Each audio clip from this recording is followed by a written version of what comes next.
The defence of the British nation in the early 19th century was an area fraught with arguments, controversy, and uncertainty. Britain had an army, but how reliable was that army? Was it big enough? And what could be done to bolster the forces of the king and the defences of the nation? There were many solutions to this problem. One of them was the militia. Another was the expansion of the regular army. But there were also the Fensibles. But what were the Fencibles? To answer this question, we are joined by PhD candidate at the University of Leeds, Rory Butcher, who is Education Assistant in the Realities of War Team at the Royal Armouries and holder of the Army Records Society Fellowship. His doctorate is in the Fencibles, which kind of makes him the ideal person to answer our questions on this today. Rory, great to see you. How are you doing? Likewise, lovely to see you, Zach. It's been, I'm having a good day. It's a bit of a dreary December day, I must say. I love the winter weather. For listeners around the world who might be enjoying, summer or indeed snow, we've got lovely British gloom. But other than that, I'm having a lovely day. It's lovely to be here. Thank you for inviting me back as such. Yeah, so pity us, folks, that winter happens. But we'll get straight to the crux of this. The Fencibles, we have to start with what are they and why and how? Why are they formed? What's the point of them? And perhaps the most crucial distinction, folks will be aware of the militia, but how do the Fencibles differ from the militia? Absolutely. I mean, this is something having been doing this project for since 2019 now, getting very good at the context, because that's really where this all starts. It starts in context because if we're looking at the 1790s in Scotland, the most defining thing for most people's memory is going to be the Jacobites and Culloden. And for those who aren't aware, in the aftermath of the defeat of the last Jacobite rising in 1746, the British government are not especially kind to those who they considered to be rebellious. Salted earth maybe is a bit unfair, but Cumberland is not called the Butcher for no reason. And unfortunately, the government are really clear that they do not like the Highland clans as a mechanism by which the Jacobites were able to rise and were able to launch a quite serious attack on the British state in a time of crisis. And so there's lots of steps taken to ban Highlandness. Men aren't allowed to wear tartan anymore.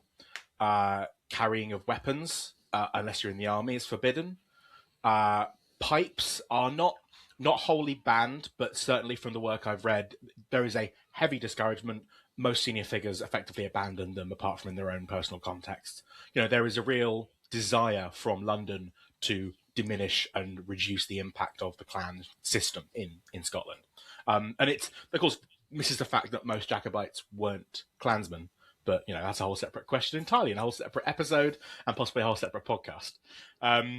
But so what that means is that what the clan system is and was has changed a bit. And when the 7 Years' War begins in the 1750s, Pitt the Elder, is facing possible French invasion, and he raises the militia, which most people are familiar with, this idea of the English force that's led by county elites.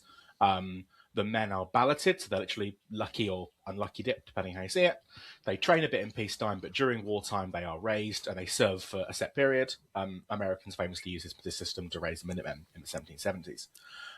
Officers are filled through qualification, literally property. You earn that amount, or you own that much amount of property, you get a commission. In Scotland, 1750s, aftermath of Jacobite rebellions, that's not a particularly great idea. Not only because it means forcing Scots to fight for the British government, and there is to some extent a desire to allow Scots to go and volunteer into the British Army, and many Scots indeed do. This is a period of really high recruitment from this area.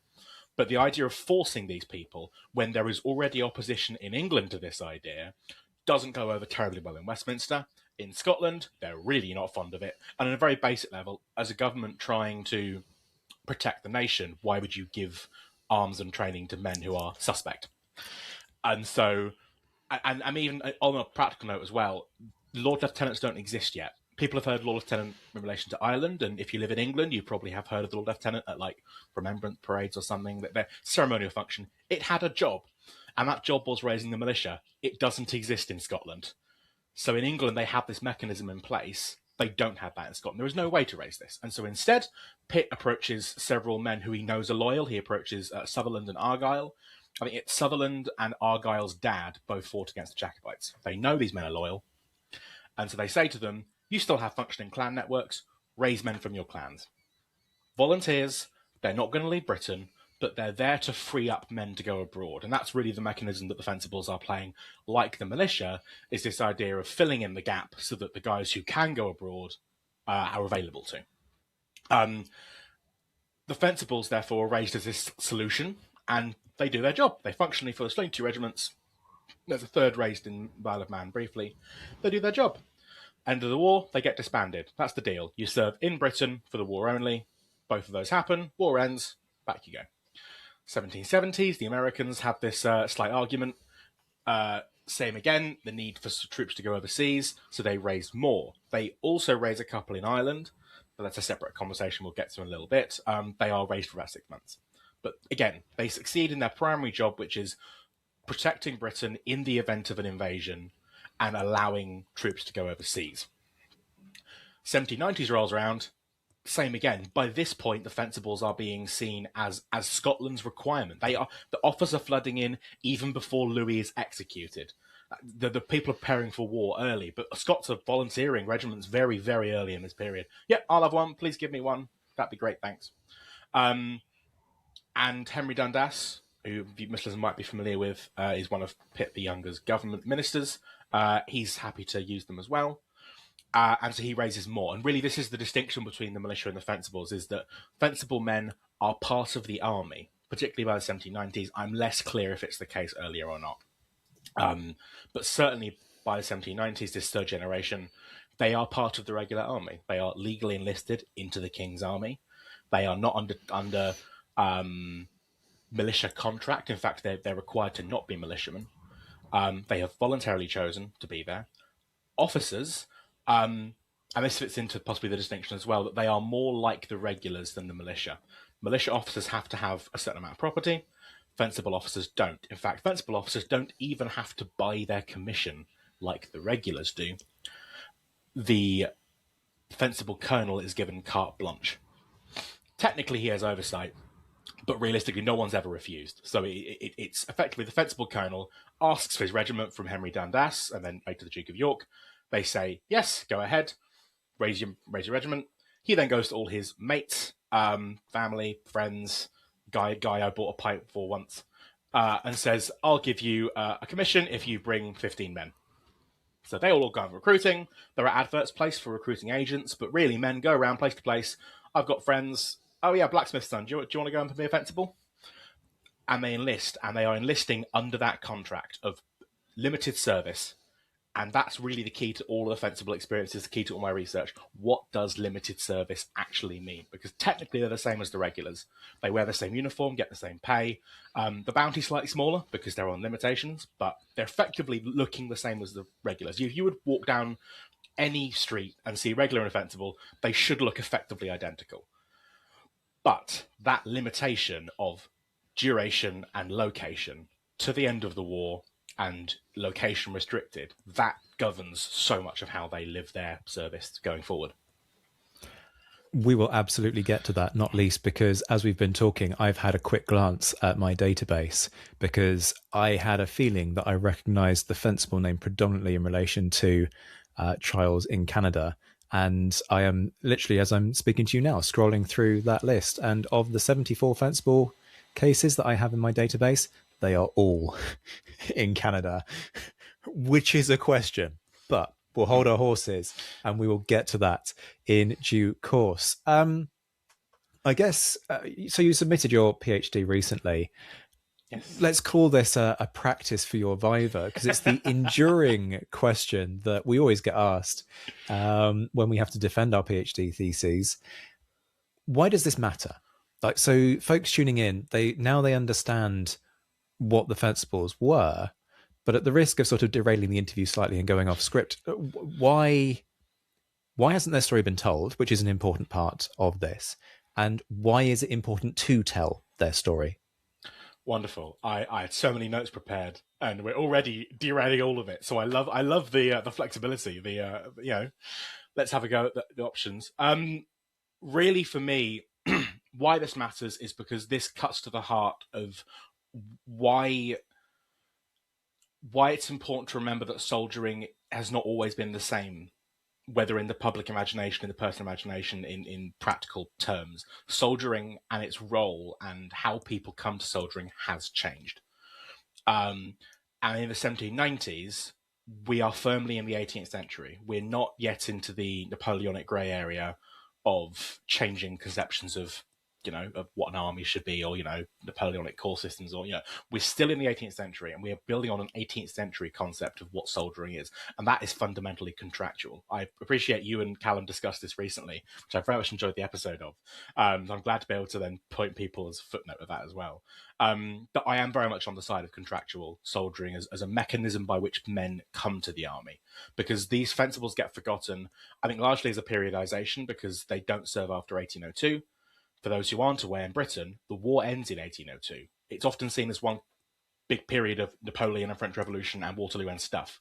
And it does break up. And that peace in 1802 divides the period. Because 1802, war ends, your contract are done, go home. That is it. They don't serve in Britain again. They do serve in Canada. They are later resurrected by some men who serve during the 1790s from Scotland, from an area called Glengarry, after which we get the Hat and the Canadian Army Regiment, which still actually exists. It still has lineage to a modern army regiment. They continue, and they do persevere in Canada, but the concept of them in Britain doesn't last. And that really means that how they get remembered is often in bits and pieces, in snippets in Ireland, where they are much more heavily involved in 1798. Spoiler alert, we'll come to that in a second, I'm sure. But their actual jobs as contract is to serve in Britain for the war. And when we think of Fencibles as a service, it's not so much about men choosing the easy option necessarily. They are choosing it for, I think, entirely valid reasons, which again we can discuss in a little bit. But what they are is they are a form of service that reflects the way that society engages with the army, in that it's not something you do for fun in the same way. It's not something you enlist purely out of patriotic fervour. It's something that comes with very real labour negotiation processes.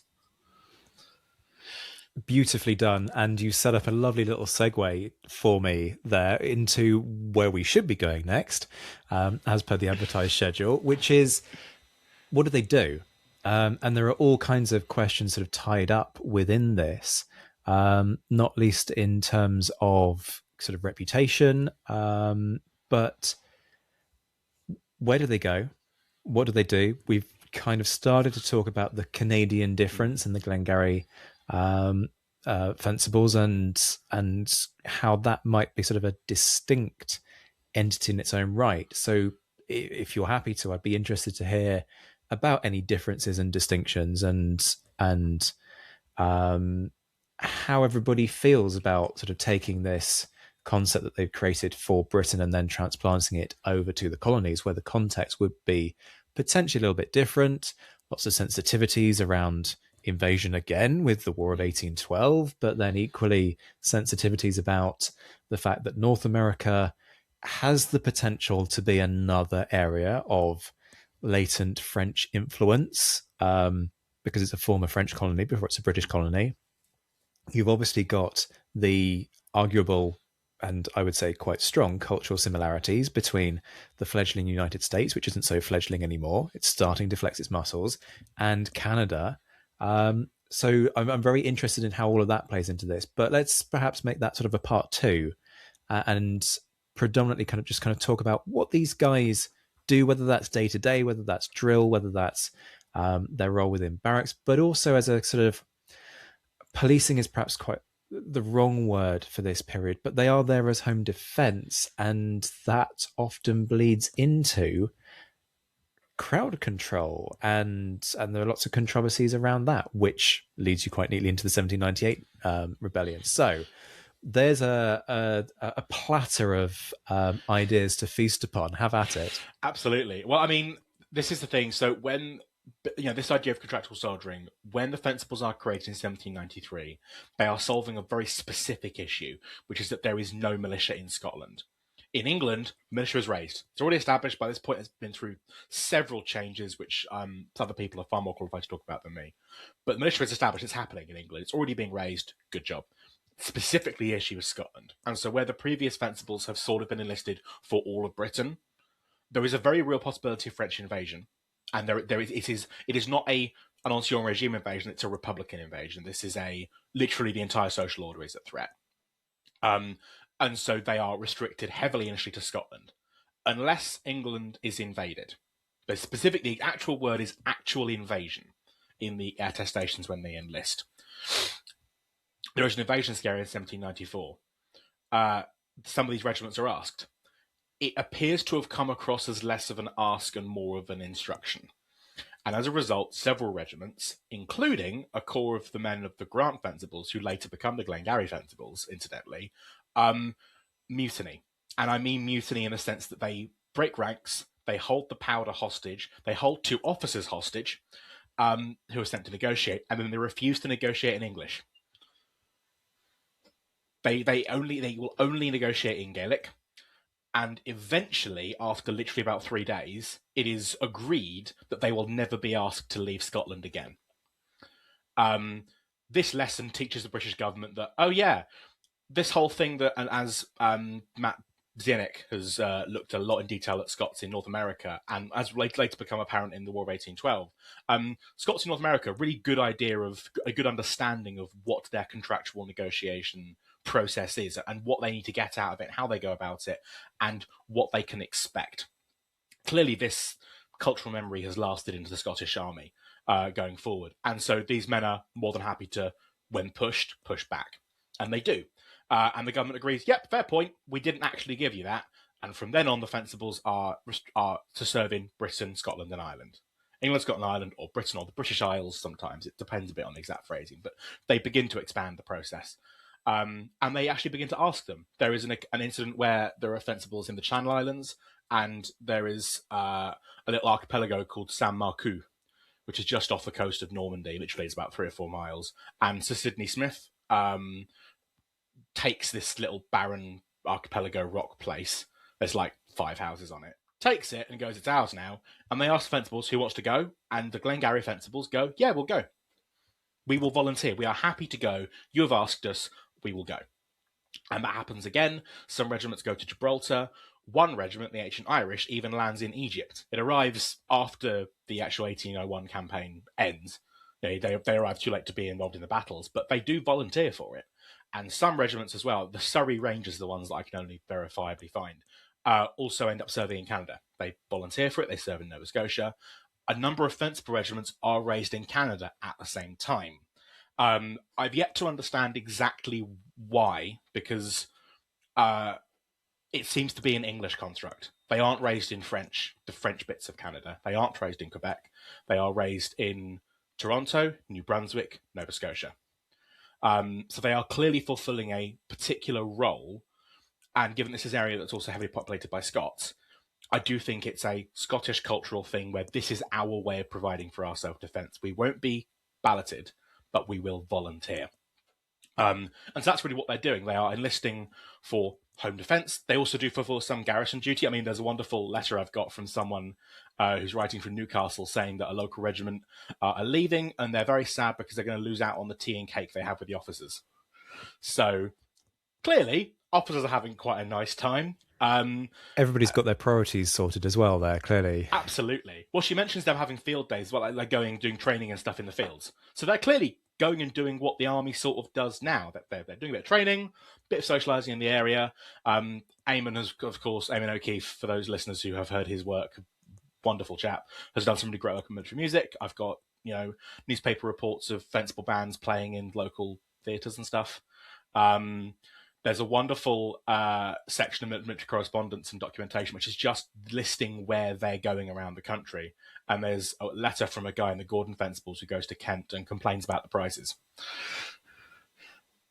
Having been to Kent, I'm with him. I do my masters in Canterbury. I'm allowed to say that. But they also fulfil some role in smaller areas. So in Orkney, there's a local core raised. The Isle of Man has its own local core raised. The Scilly Isles in Cornwall has its own local core raised. They are fulfilling a very specific role in cultural identity that we are responsible for our own defence in a way that the militia aren't. And particularly because the militia are balloted, there was also an exchange process. So if you're a carpenter, you've got a reasonable amount of means, you're balloted, I'll just pay someone to go and do it for me. So actually, the militia is really the lowest of the low for the most part. The Fencibles are men who are choosing this life. And they're choosing it knowing what they're going to do. They do a bit of garrison duty. They do policing and riot control. And this is the other sort of shift in the 1790s, where the Fencibles begin to be taken to England. Because the British government realised this is kind of a good idea. It's a way of getting men into the army. We've not quite hit the point of the Napoleonic period where they are expanding the army of the reserve. They are expanding the militia system, the local militia system, always different ideas to try and free up manpower or to create manpower. The Fencibles are another solution to that. Particularly in England, the Fencible cavalry are created as a way for men who cannot afford the militia but still want to be able to do what the militia does to be able to join. Particularly the officers. The men, by and large, appear to have just been labourers, as they were for the infantry. But the Fencible cavalry, I mean, J.R. Weston, his book on the English militia, calls them the horse militia, because that's sort of what they are. They are created as a way for, country gentlemen who are new gentlemen. Their fathers have got some means, but not enough. They probably, they're erring and umming and haven't got quite enough money to be able to afford a militia commission. Or maybe don't want to spend the money, but they have got a friend who's just been given permission to raise a Fencible cavalry regiment. And he won't charge me for it. So I'll join that instead. And they are used heavily in policing food riots. Joe Cousins has done some work analysing that. They also do feature in anti-militia riots in England and Scotland. English cavalry seem to be especially trusted to go and police the Scots in this regard. I suspect there is an element of national animosity there, maybe. We don't know. The Scots cavalry do police these, but English cavalry are imported almost to do this. But the big thing, of course, is Ireland. And say for those who are familiar with this, with the Irish in 1798, the Fencibles are used in Ireland because they are not the regulars. The regulars are at this point about a third Irish. I mean, estimates have always varied a bit, but it's about a third. George III says the regulars are Irish. We can't trust them. We need to send Scots Fencibles. And this is possibly the lingering impact of where we look at this cultural memory of the Fencibles as this idea for home defence. They are seen as Scottish even when they are not. Even if they are raised in England, even if the Scots regiments, most of which are not raised from Highlanders necessarily, not even necessarily, then this is not reflective of the reality, but they are seen as a Scottish force. And some regiments gain a reputation while they're there. There's a Welsh regiment called the Ancient British Fencible Cavalry, who were raised by the son of a grandson of a Welsh Jacobite, and he gains a real reputation for nastiness. I know friends who have got stories from their families going back generations about the awfulness that was the ancient Britons. There is a wonderful cartoon by a chap looking at their particular. I don't want to say war crimes is possibly the wrong word that we applying a modern definition to a historic context, but what they do is really not nice. And the Fraser Fencibles get cartoonified for dragging this woman round Belfast. There's a letter I've got from the Bradabin Fencibles, who there's a Catholic who's at the theatre refuses to take off his hat for the national anthem, and they threatened to call him out. The description is he got very intemperate, got on the stage. They were insulted as Scotch assassins in arms by the locals. So this is not, there's a real animosity there, but it does depend on the regiment. And the Fencibles possibly escaped 1798's worst labels by the British government because they are not the Irish militia. And this fits into another question about Irish home defence and Irish home government, where the Irish militia gets scapegoated in the aftermath of the rebellion.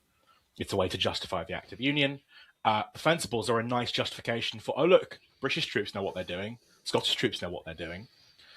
And then they're heavily involved in the policing of Ireland in the years after. And that, I think, is why they are so prevalent in Canada, is that the men who go over to this have done this process. The Glengarrys are involved there. They volunteered to go to Canada because they want to go and prove their loyalty, but also their colonel agrees they will get land, they will get benefits, they will get a contractual remuneration for moving there and serving. And so this legacy of home defence, of taking responsibility for your own protection and your own policing, much like the militia do, but in a voluntary capacity, I think has really strong cultural links that is the reason they are so successful in Canada afterwards. I mean, as you say, this really cuts to the core of what does it mean to be a soldier during this period, doesn't it? Yeah. And as you're talking, and as I'm sort of also thinking about what I discussed with Callum Easton when we were discussing mutiny, increasingly I'm sort of starting to think, actually, to what extent is the regular army, or the regular regiments, the odd one out in terms of negotiation to a degree? Like there's still negotiation going on there. But when you look at the East India Company army, and from what you're saying about the Fencibles, actually this idea that, it's up for debate where I'm going to go, governor. Like, sure, we have this agreement where you pay me and I do what I'm told for the most part, but I don't do everything that I'm told, because if it doesn't appeal and if there are issues and if it's going to cause either a change in my rights or it's an infringement, or actually I've got concerns about what's happening here, like, you can do one and you can deal with the consequences. It's really interesting that this idea of the contractual nature of being a soldier seems to really be sort of starting to, it's not even just sort of sprouting at this point, it's starting to flourish in the research that's being done. So I'm really curious to see how this will continue to develop in the future. I guess one of the things I'm curious about is the way in which this is designed to solve a manpower problem for the British Army, which is endemic, and it's got its roots all the way back in the English Civil War in terms of an antipathy for large standing armies and potential repression from the Crown or the government, or however you want to construe it, depending on which time period you're in. But it does beg the question, you're sort of talking about this as a route in for some people. Equally, I can't help but wonder if it's a route for advancement. Now, this is something that's perhaps more obvious and better known in relation to the militia, in that you've got things like patronage and patronage systems, and you spend some time in the militia and then maybe you'll transfer over. Do the Fencibles ever do that? Do the Fencibles then transfer into the regulars? Are there sort of drafts that are taken every so often? Are there incentives offered? If you, having enlisted in a Fencible regiment, you get your bounty, but actually, you know what? You can get your bounty again if you then jump over to a regular regiment. Do we see any kind of incentives like that? And what do we know about these guys' careers? Absolutely. I mean, the key thing is we do know, and that the answer is yes. The Fencibles offer it, because if you're looking at the reason people join the army, there's a huge body of work looking at this, as you're familiar with, as hopefully most of our listeners will be as well, that most people understand that people joined the army for a huge range of factors, largely consolidating into the idea of adventure. Going to go and see the world, go and travel the world, particularly in this period where the army is lifetime. It's not 7 years, 10 years, whatever. It's a lifetime. You're joining, that's your life now. But you're joining for adventure, you're joining for the regular pay. It's a job. You are guaranteed a job. You're never not going to be a soldier because, this is a period where Britain's at war pretty consistently. It's a pretty consistent job. There is arguably an element of patriotism, particularly during the French Revolution. Existential threat. This is changing the years before. But basically, we've got this idea of why you would join the army. The Fencibles are appealing to much the same kind of people. The difference being you aren't coming with the risk. You aren't coming with the, I might get killed by a Frenchman in Flanders. I might die of yellow fever in the Caribbean. I might be forced to go and, attack Americans or indigenous Americans in North America. I won't be required to go and be in India. This is a way of dodging possibly the most feared elements of regular service. And so there are men joining who otherwise wouldn't have. And there's actually an acknowledgement at the time, General Stewart, who is Scottish, says that it's a nursery for the line. which is what it functionally provides. As much as it does provide its own little solution, men are joining because they want to go and join the regulars and try it out without the risk of being stuck for life. And there is, I've done a bit of work that actually building off what Graham Callister has done as well, about to what extent men join because they want to go and enact violence. If you're recruiting for a regiment to go to Ireland specifically, Ireland is well othered within the British context. They are Catholic. They are not really loyal. They've sort of been forced to be. They have their own army. If I want to go and, if I, genuinely want to go and hurt people, which some people do, and there's been some wonderful work been done, An Intimate History of Killing by Joanna Book, where she looks at this prevalence in the 20th century, we can assume it probably was happening then. If I want to go and hurt people. Yeah, I mean, it's a legitimized form of going and shooting somebody, stabbing somebody, if you are of a certain mindset. And there are those who make that argument to this day. For those who don't buy the patriotism argument and don't want to serve for a variety of reasons, one of the groups of folks who will join the army, I'm not saying, by no means I'm suggesting that this is universal or even necessarily widespread, but there will always be a pool of people. And I say this as somebody who counts soldiers as some of my closest friends. Yeah. Some individuals will join the army because it is a way of killing people, of hurting people. That is, for those folks who have that itch that they want to scratch, that is a legitimization of that process. Absolutely. And so the Fensibles offer that in a way that is more risk-free, effectively, because you're not going to go and have the same consequences. I mean, on a practical note, some men clearly do join because they want to go and support their families. Temporary service, you aren't going to go and risk getting killed abroad, and particularly for serving in Britain, they can come with you. There are multiple accounts talking about families following the regiment around the country, even quite early, and also they are promises made of pension. Technically, you've served in the army, you can get a pension.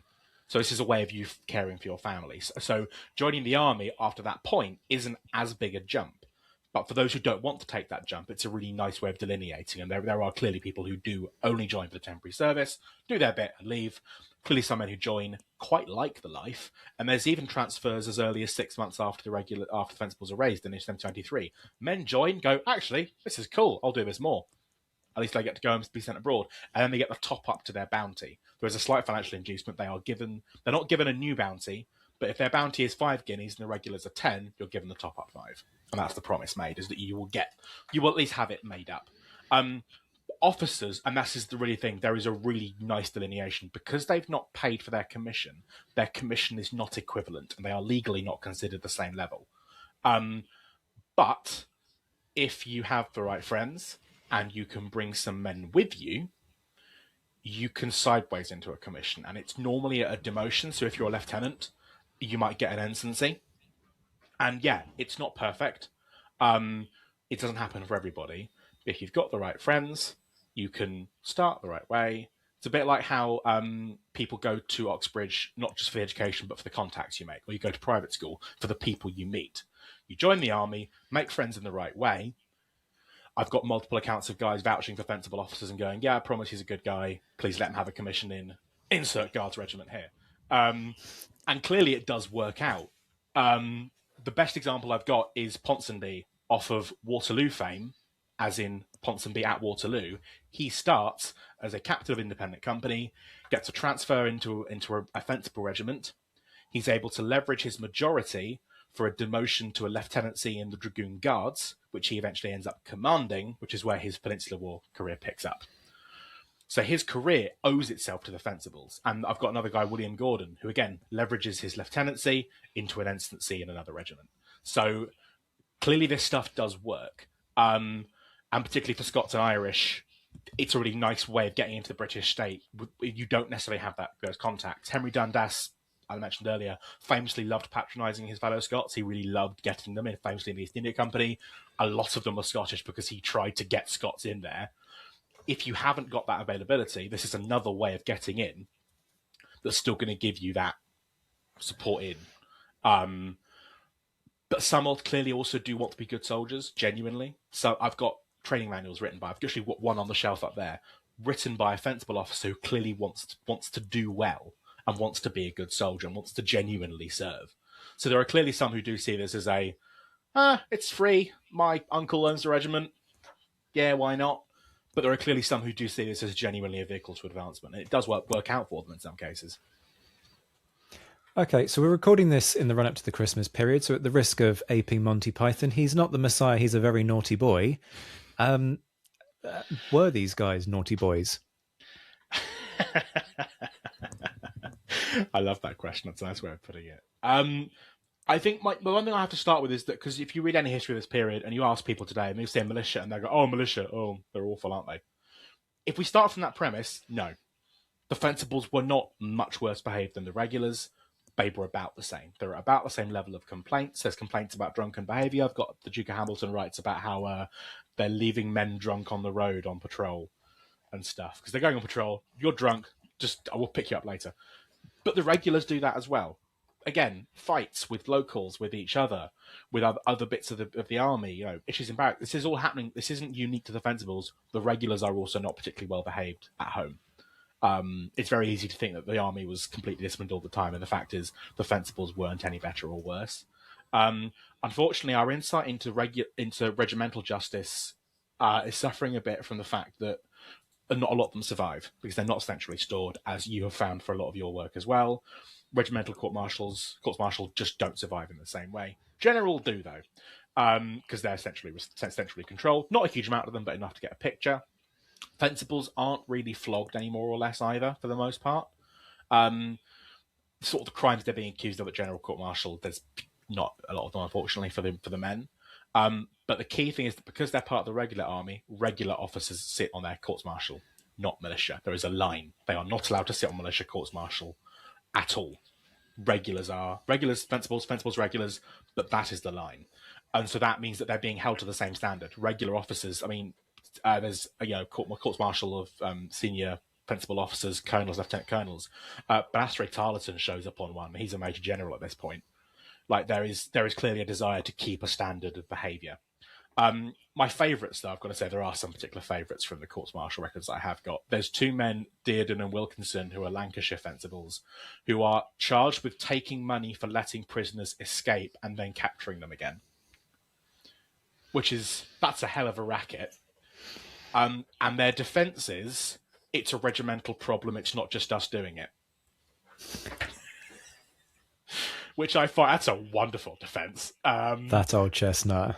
Yeah, and the king does say in his notes, the reply given for His Majesty says, by the way, that's a problem, you do know that, right? Can we not? There's 8 Wallace Fencible infantrymen who are Irish, and they basically start a riot because they're accused of being rebels as they were going through Andover. Which kind of, I find that as a fascinating example of that response. They're responding to local problems as well. But there's, again, referring to Callum's episode on mutiny, there's one chap, John Hannigan of the Cambrian Rangers, who draws his bayonet on a sergeant, attacks his lieutenant, and then refuses to return to barracks and uses mutinous language. Because of issues in the trial, he is pardoned. With the additional note saying, with hopes his conduct will improve in future. And that goes straight back to what we were saying in the mutiny episode, doesn't it? Yeah. Like, that is very blatantly a mutiny. Yeah. You are threatening to stab a sergeant, you're smacking around your lieutenant, and you're using mutinous language, and yet it's not a mutiny. And is that because you are isolated and on your own, or is that because they're choosing to not class it as mutiny because they don't want to encourage it and they don't want everybody to realise that actually there's quite a lot of mutiny-esque conduct going on in the army. And actually there's a similar issue with officers in terms of desertion, because officers and men both use desertion for different reasons. Men, particularly Fencibles, contractual soldiering, desertion is a tool, and you kind of talked about that as well. I think it's a really important point here is that desertion isn't a I'm scared of my sergeant. It's normally you've not done what you need for me. There's one guy I've got who deserts because he's scared of the lash, and he does say, I admit I was scared of it, I am very sorry. I don't dislike the life. I was being punished for something else, and I was really scared about the pain I was going to have to go through. He is still punished incidentally for that, but the fact that his desertion isn't I don't want to be here, it's a very specific response, and that happens a lot with men who leave because they're using it as a bargaining tool. Officers desertion's downgraded because you can't accuse an officer of desertion. So, he was absent without leave. There's one chap who says he was dealing with a family matter, and I was going to come back, I promise. Yeah, another very old chestnut. I'm interested in the guy who says, "Oh, I was scared of the flogging." I always wonder if the punishment system is a stick that defendants can use to beat the military justice system, and whether or not it's a very convenient excuse. Because I mean, you can always, and they do, in many cases, turn around and say, "Look, you didn't need to bring me back you didn't need to sort of threaten me in order to bring it back. Like, I would have come back, but I know what you do with deserters, and you put us up against a wall and shoot us, you flog us, and I'm scared of that. So be nicer to me, please." I think it's particularly interesting in this period because we're not on campaign as well. It's his home defence, so there's not you're deserting to the enemy either. So the punishments of Fencibles who are found guilty of desertion tend to be enforced service overseas. If your contract says you do this, the punishment is you get made to do this. So there's one guy who's found to have deserted and been found on board a ship, and says his defence basically is, I wasn't going to join the army life, I was going to go and do my service in the Navy because I previously have served in the Navy. And he's sentenced to that. He's sentenced to go and serve in the Navy. So a lot of the times the men who are deserting, the punishment isn't actually corporal, it's contractual. It's, you violated your contract, we're going to make the contract worse. Which is an interesting, distinction that what is a soldier? What is a soldier's duty? What is their job? And particularly with officers, many of whom are not professional soldiers, this is the first time. I mean, officers are drawn from several backgrounds. Senior officers tend to have some experience. Field officers tend to have been in the army when they were younger. There is a whole bunch of them who are half-pay officers, so are men who are still effectively still technically functional soldiers. The subalterns are almost all new because they are sons of uncles, nephews, cousins. The Scottish ones, particularly people like Sinclair, there's like 15 John Sinclairs in the regiment, which is hilarious to try and read through. Officers therefore sort of come in, and this idea of 18th century idea of the army being an opportunity for you to make money off, clearly that's permeated because they're joining and they're trying to get away with some quite impressive financial crimes. I've got one quartermaster who's found to have embezzled $3,000 over about an 18-month period, which, you know what? Fair play to him for trying, because $3,000 is not a small amount of money to have got away with. I tell you, if there's ever a quartermaster on trial, it's because he's embezzled some serious stuff. Yeah, I mean the one that I've got a Lieutenant Colonel, Colonel Mackenzie, who's found guilty of withholding regimental funds for 2 years, and he's ordered to repay it because it's the men's personal allowances. He's failed in his duty to look after his men. That's the problem. The problem isn't that he's embezzled money; it's the fact that he's embezzled it from his men. I mean, in some respects, it is the issue is that he's embezzled the money, right? Well, it's like he's been given the money and it's not gone where it's meant to go. But the reason that this case comes to their attention is absolutely so presumably the guys complain. Is that how it comes to the fore? Because this again gives us an indication of the voice of the ordinary Fencible, as opposed to. So the men do pass their concerns up through, and Fencible officers, I think, because they are civilians in nature, they are, this idea of they're temporary. They are more willing to take their senior officers to court for stuff, because unlike in the army, where they're professional soldiers, they are professional warriors who are maybe more willing to duel than maybe we'd think. The Fencibles aren't any more willing to duel because it's putting their lives at risk. I want to go back and be a lawyer when I get home. I don't want to get shot and die in a field in Hampshire because I disagreed over the nuances of regimental funds. And so there's far more of a willingness to take, particularly senior officers, to court for this stuff. But there's also then punishments from the officer corps are so much more distinct because this idea of martial masculinity of men taking to the field to look good, to look as soldiers, to be, to go home and go scarlet fever, and to have that impression on the public as men of patriotism, of national service, of masculinity. And there's plenty of wonderful portraits of men who've clearly enjoyed this new identity they've assumed as newly military men. But the punishments are therefore much more social, even more than the regulars are. But social exclusion is really common. There's lots of trying to negotiate men out of going to court because they don't want the shame of having to go back home having been dishonorably discharged. Cashiering is downgraded a lot, actually, because they don't want the stain of going home dishonourably discharged. There's one guy, Lieutenant Colonel Sewell of the Surrey Fencible Cavalry, who is known as a drunk in his court martial for his bad behaviour because of his alcoholism. There are multiple comments of "I knew he was alcoholic going into this." His colonel, who's clearly a personal friend of his, tries to negotiate him out of the regiment several times, and he refuses and says, "I'm staying." And there are other accounts I've got from the Rothstein Caithness, I think, where again there is a man who's trying to negotiate himself out of the army peacefully without going to court because he knows that court will ruin him. But then the contrast of that is then the army also are happy to just disregard people. So because you've not paid for your commission, clearly a lot of officers see this as I guess I'll show up at some point, right? It's not really a proper job. I guess I'll get there.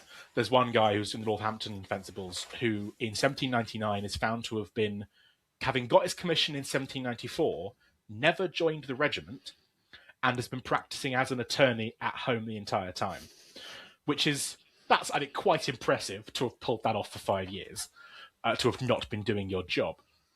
But I think really that strikes at the heart of that. For the men, this is a really deeply contractual form of soldiering. For the officers, this is either the most important thing you will ever get because it is your one chance to get through, or it is, I guess, something you could be doing for a bit. And that distinction affects so much of how they approach the court-martial system and how much they approach their behaviour generally. I guess this leads us to a question of where you've got this debate over professionalism. If it came to the rub, are we talking something that's more Dad's Army, or are we talking something that's much more, I don't know, Richard Sharp in its nature? Absolutely. I mean, it's one of those things. It's always tempting to use the worst bits of behaviour as an example because it's acknowledged at the time that the soldiers, man for man, are actually pretty positive. The inspection returns I've got actually one staring at here. This is the Suffolk Regiment in 1797. And it says they are well dressed and taught, in general, of a good order, young, of good appearance, clean, well dressed, steady and attentive.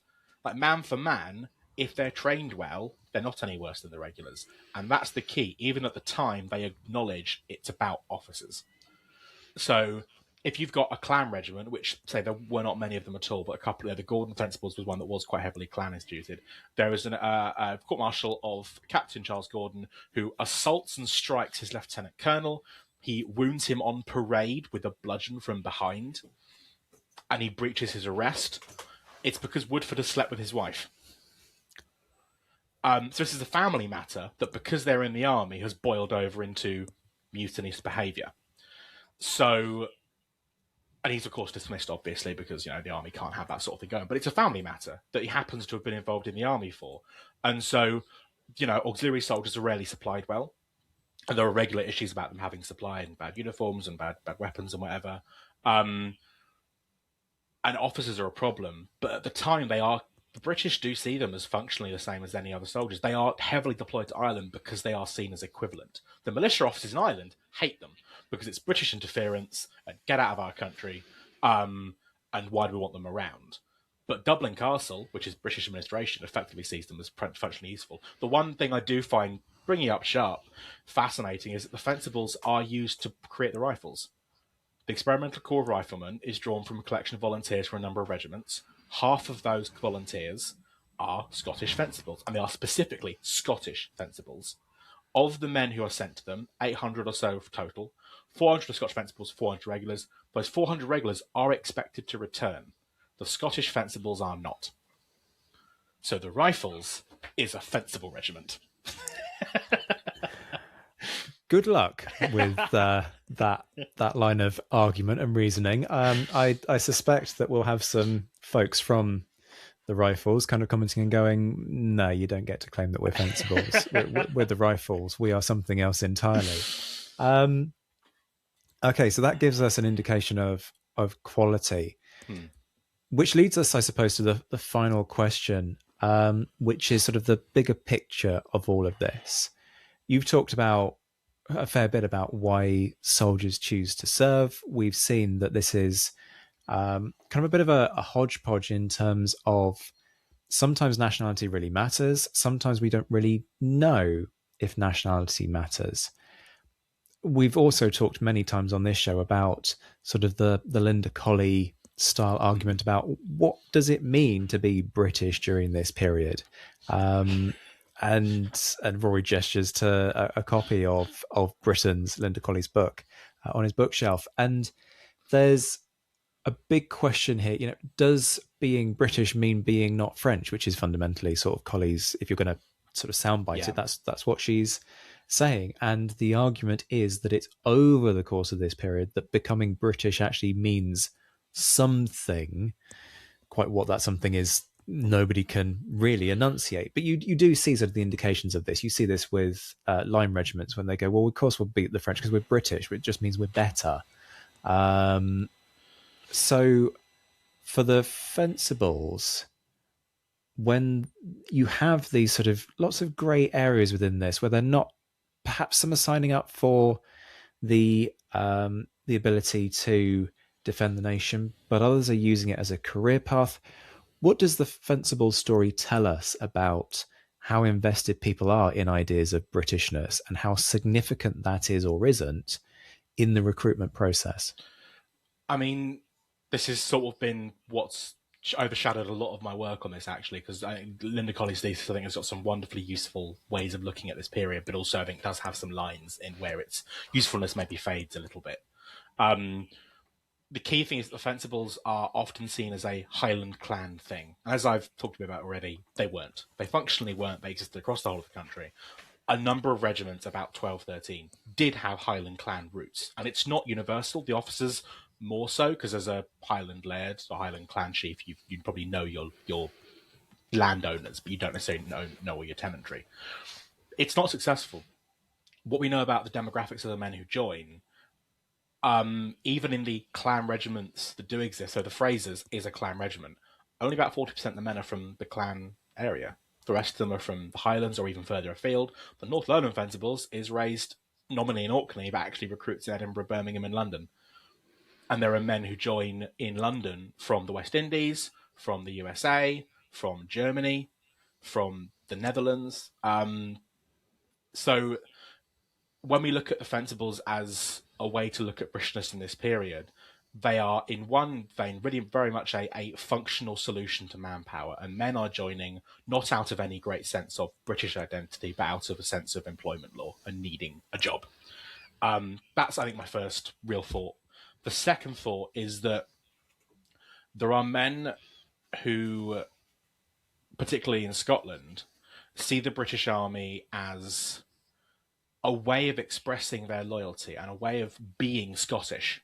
The phrase, I think, from Andrew McKillop is Scottishness on English terms. This is, you get to be Scottish in this box. This box where you're allowed to wear tartan and carry a sword and speak Gaelic and shout all this stuff. It's, that, by the way, those bans are all reversed in the 1780s, but the lingering impact is that when you make a culture illegal, that culture dies. That's the fundamental fact of it, and that's something that happens throughout all of history. If you make that culture banned, it doesn't work anymore. And so there are men who are, using this opportunity to serve in the army to invent what Scottishness means in a British context. So it means being loyal. It means turning the Gaelic towards loyal things. And Breadalbin, who seeks a career in London, I think the phrase Linda Colley uses is paid up members of the Anglo-British elite, which I think really describes him to a T. He wants a career in London. He uses Gaelic on his pipe banners that say "My King and My Kingdom." So he's turning this historically rebellious Scottish culture into a positive for Britishness. And Glengarry, I mentioned earlier, Alexander MacDonald, so Alexander MacDonald, the colonel, and the chaplain have got the same name, obviously. And the colonel is really keen to be British. He requires his regiment be called the First British Fencibles. And his chaplain, who is Catholic, and the regiment is Catholic, if we're thinking about Linda Colley's thesis of Britons being non-French and non-Catholic, they are Catholic. They want to use this as an opportunity to demonstrate their loyalty, to demonstrate that we can be Scottish and British at the same time. And I know Dinek has talked a bit about how Scots soldiers in North America see their service to Britain as, this is a thing, it happens, and then I move on with my life. And whether that carries into their life really depends on the person. There's a couple of there's a writer for the Dunbartonshire Fencibles who serves, and then later writes some plays and some books.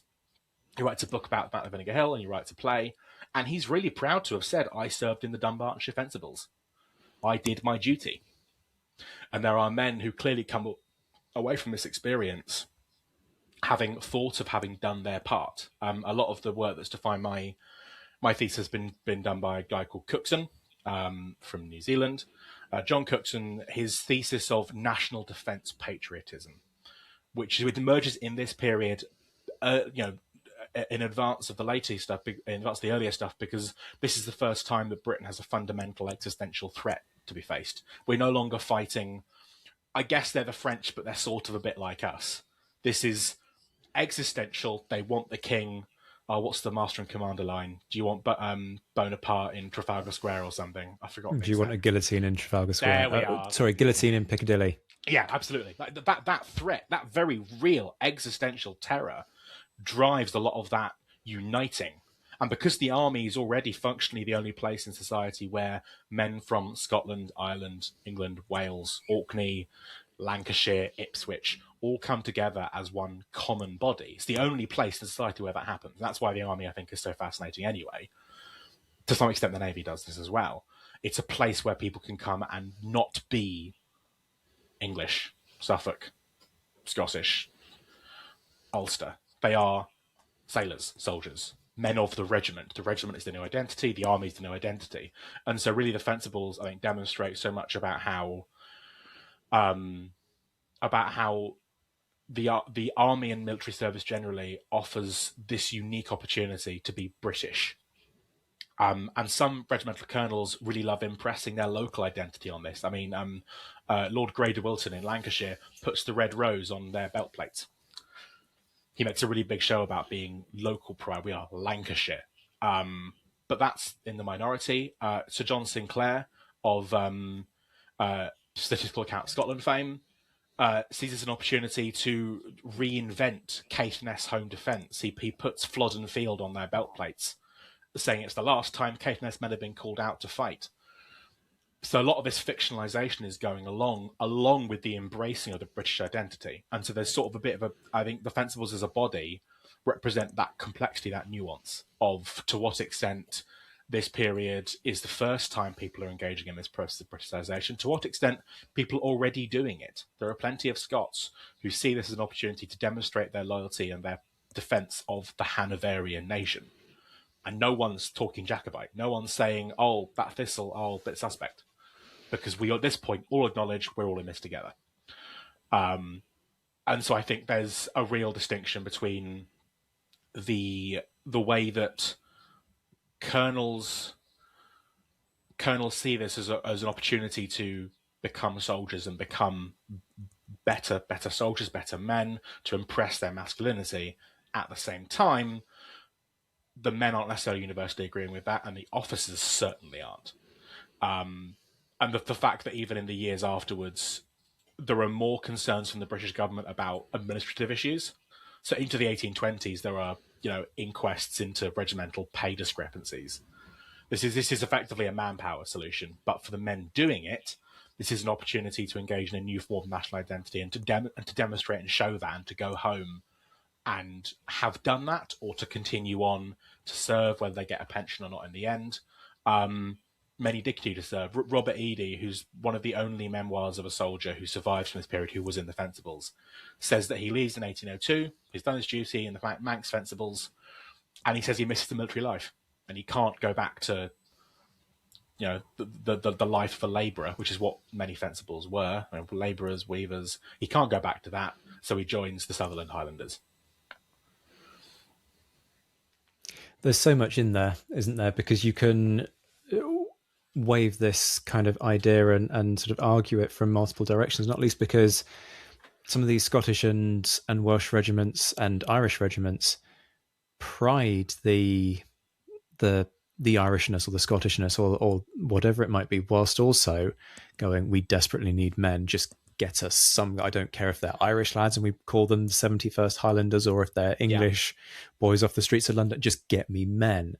And so in trying to sort of build that unit identity at the same time as just having a unit, you get this very curious melting pot, which is where the work of people like Jim Deary also comes in. So if you're sitting there scratching your head, folks, thinking, yeah, but there are other angles to look at this from, we agree, because we're literally kind of wrestling with this problem ourselves. It's a topic that we could discuss for another 4 hours, quite frankly, and still have no clearer sense of where the line is, because the line is wavy, I suppose, ultimately. And it's not so much that there's a universal perspective, it's that there are a multitude of varieties of perspectives that are influencing these things, and the role of the individual, as you're saying, you know, the guy at the top, the commander of the regiment, has his role to play, just as the folks at the bottom kind of going, look, I'm a guy from Perthshire and I'm not interested in going and serving in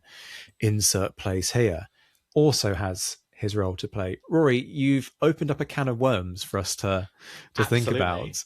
I think, and unfortunately, a lot of it comes down to the fact that we will never know some of those personal. I mean, I've got a letter about William Forrester, an NCO in North London Fencibles, who's scared about upcoming GCM because he can't afford to help his family back home. How did he think of himself? Did he think of himself as a British subject, a British citizen? I've got a guy called John Pitt, who was from the West Indies. He was 18, he was a labourer. He joined at 5'5" in 1795 in London. Why did he join the North Lowland Fencibles? He had no connection to Orkney. We're never going to know some of this, and unfortunately that's the joy, the curse, however we want to look at this. Labourer from the West Indies. Indeed. Is that labourer in inverted commas, or is that... I don't know. There is no indication on his attestation beyond labourer. For folks who aren't quite picking up the subtext here, the majority of individuals who would be forming some kind of manual labour task in the West Indies would likely have been slaves imported from West Africa, which raises a question, therefore, and Rory's sort of seen where I went with this the second I asked the question, because it raises so many questions. You know, is this actually a multi-ethnic force in some respects? As frankly, I mean, the simple answer to this is, well, probably, because they're drawn from society, and multi-ethnic society is not new. It's not a 20th century notion. It's not even a 19th century construction. You know, societies have been multi-ethnic for as long as there have been societies. Like, people move around and they mingle. Absolutely. But that poses some interesting questions there about who is a Fencible, and, you know, when you parade a regiment, are the ethnicities of that regiment universal, or are they actually diverse? Absolutely. And especially with the work that you've done, and Isaac Critchlow, who's been in London, you know, seeing that, discussed as well, contractual soldiering, this whole concept, this framework is so universal. And that's why it offers so much to us as historians. That's why I'd love to be able to interact with them in this way. But I appreciate there are so many other ways of looking at these regiments, at these men. And yeah, it's a shame that so little survives, because I've been able to touch on so much today, but I've literally got 4 memoirs written by these guys. The inspection returns are so patchy. I've got description books for 3 of the regiments total of the 60, 80, 100 or so that were around. So really, this is a plea for more source material, but I suspect that might be in vain. Yeah. Well, I mean, what I'm loving is that you're sitting here sort of complaining about, you know, I've got 3 inspection books and all the rest of it. My friend, try being a historian of the East India Company Army, because, you know, if I had 3 inspection books, I would consider myself to have won in terms of my research. But that's a complaint for another day. Rory, it's always a pleasure to see you. Thank you for coming back, for sharing such thought-provoking research with us. Best of luck with your upcoming Viva. Thank you very much. You have, of course, submitted very recently, and we look forward to hearing more from you in the not-too-distant future. Folks, you've been listening to Rory Butcher, PhD candidate at the University of Leeds, who is Education Assistant in the Realities of War team at the Royal Armouries in Leeds. This has been the Napoleonic Wars Pod. We will be back very soon.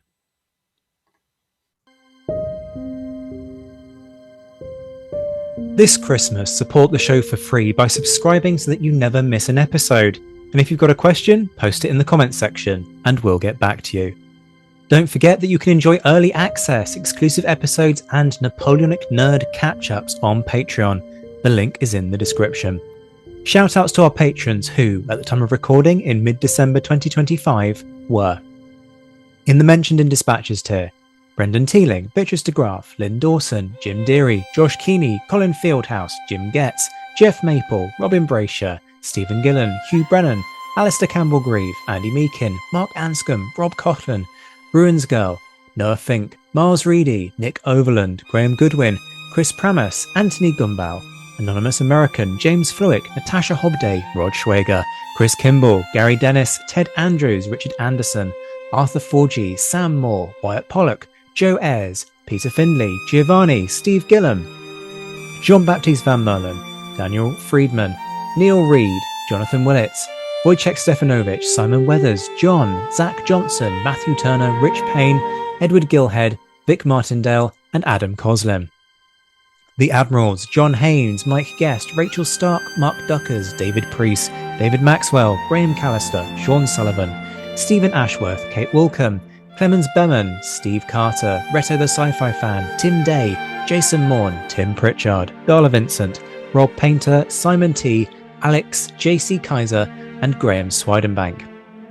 And in the Crown Yourself tier, Emperor of the First French Empire Todd Campbell, Duke of Wellington Laird Campbell, Chosen Man Graham, the Yankee Eurogale Jarl Brian Silicate, First Lord of the Treasury Ryan Diamond, Portree Prince of Pukalani, Bob Burnham, General Alexander Suvorov, Seth Hansen, and too Jacobin to crown himself, Dan Hazelwood. We'll be back very soon, but until then, this has been the Napoleonic Wars Pod. Take care of yourselves, folks. Stay well, stay nerdy, and as always, thank you for listening.